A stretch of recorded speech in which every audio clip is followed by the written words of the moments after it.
Hi, welcome back. We're here still talking about the Resistance 2 bands from Fitness and Training Products. We're going to talk about some key functions of the bands, but then also show you some quick workouts on how to use them. So, first of all, we already have all these set up so that they're evened up. The last video was showing you how to even up the bands before you start. So, right off the bat, let's go ahead and talk about how to set up, how to attach your handles to the bands.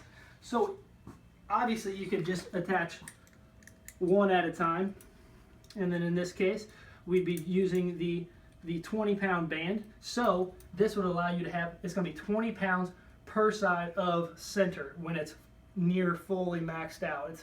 It's about 80% of the way, 80-90% of the way. It's going to be 20 pounds per arm. So if you were to equate this like a bench press, that would be 40 pounds total if you were doing a bench press. So 20 pounds per arm, 40 pounds total.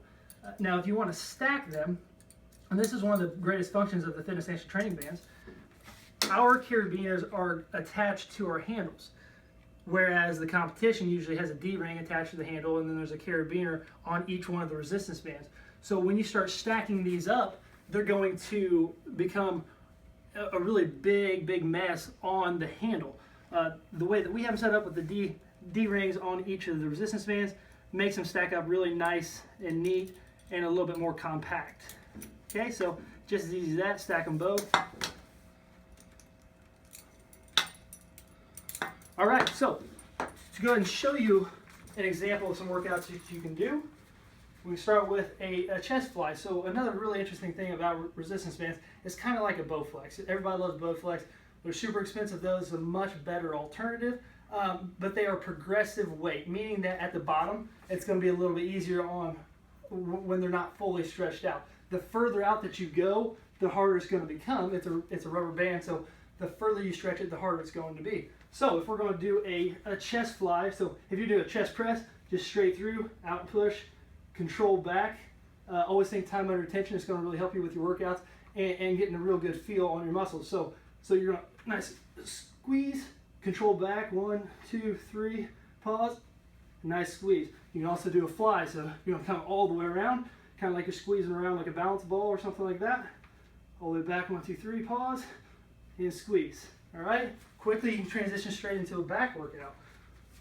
Okay, so we're going to do a fly all the way back, a squeeze, and control. All right, just as simple as that. You can then transition into more of a row, pulling straight back. Okay, really simple. So that's 2 quick workouts for the upper body.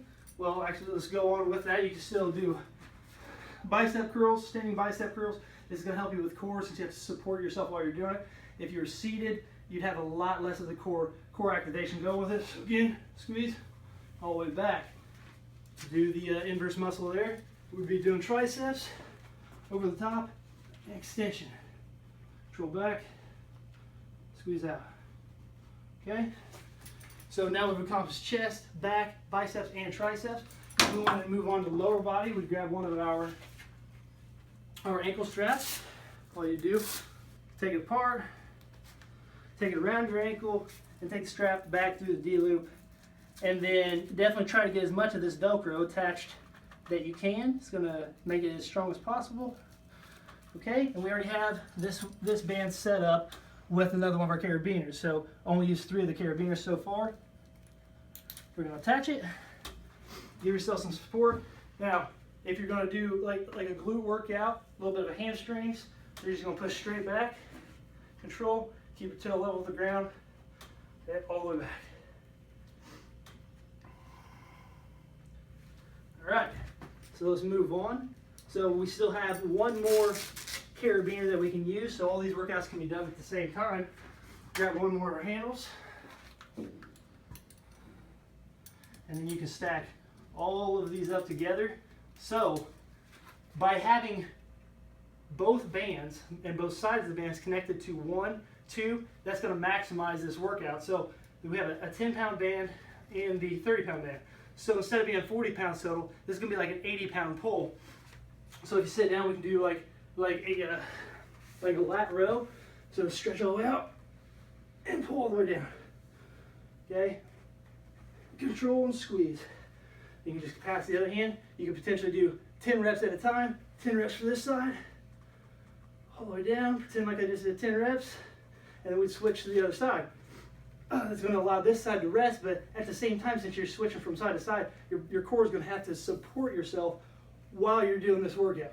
So instead of having even pressure on both sides, it's undistributed, so your core has to take over. All right, so that's just some of the quick functionality of the resistance bands, some quick ways you can use it.